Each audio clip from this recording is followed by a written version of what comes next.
This small device is a vape. Maybe you've seen one before. It's also known as an electronic or e-cigarette and should only be legally sold to and used by people over 18. Vapes work by heating a liquid which creates a vapour, which is then inhaled by the person using it. Many vapes can contain nicotine, something which is also found in cigarettes. They can also contain many other harmful chemicals. Vapes are an alternative for adults who want to quit smoking, but there's a rising number of children and teenagers using them. The NHS say 9% of secondary school pupils aged 11 to 15 now vape, compared to 6% in 2018. These figures are a big concern, with some children's doctors calling for a complete ban on e-cigarettes. And it's something you're noticing too. I'm at a school to find out more. Put your hand up if you've ever seen a young person vape. Wow, okay, all of you. Tell me, where have you seen them? In parks and around town and stuff. I've seen like 10 and 11-year-olds out and about vaping because all their friends seem to be doing it, so they seem to think it's a good idea. And so why do you think so many young people want to try vaping? Because they're curious about it. Because they just want to see what it tastes like and what it's like to buy one. Research shows 2 out of 5 11 to 17-year-olds said they smoke vapes just to give it a try, while 1 in 5 said other people use them, so they join in. But many aren't aware of the possible dangers to their health.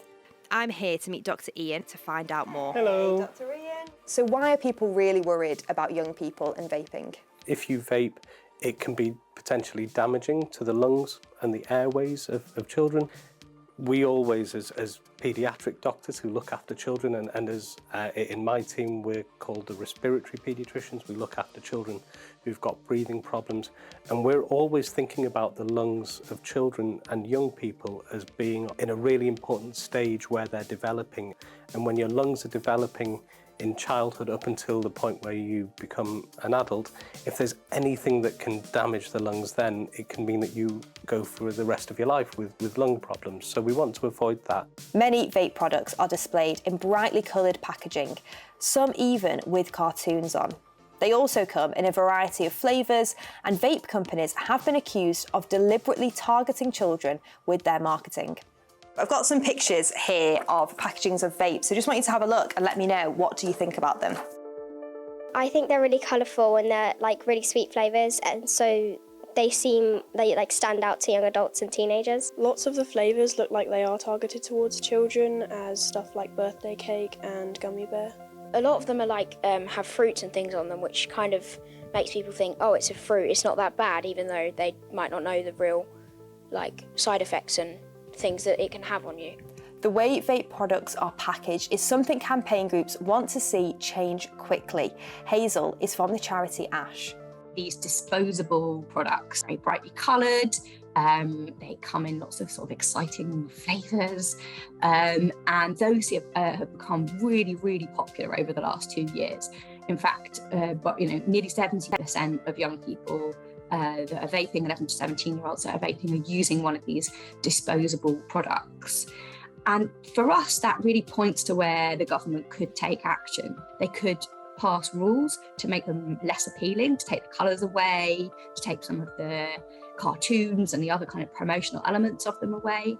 They could put tax on them that would make it harder to buy them because they would be more expensive.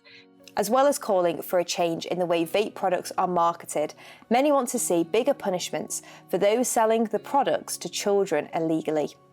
Some retailers have even given free samples to children, something which the government says they'll be taking action on. They also told us this. There's now a new team that's going to crack down on shopkeepers that sell underage. Also, the Prime Minister is going to be writing out to police forces where they've got school liaison officers so that they can stop vapes in the schools to keep schools vape-free.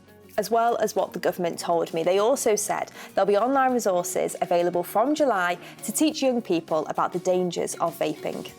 The government's plans have been welcomed, although some campaign groups have argued more urgent action needs to be taken to protect children.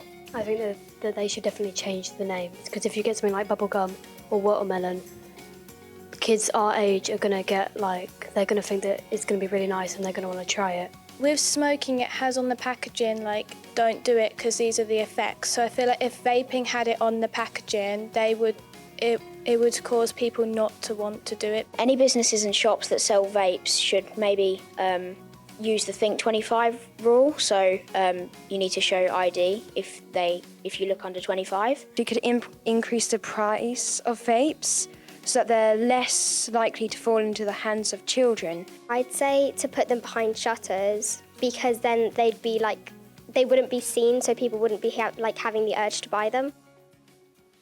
And you can read loads more about vaping and its effects over on the Newsround website.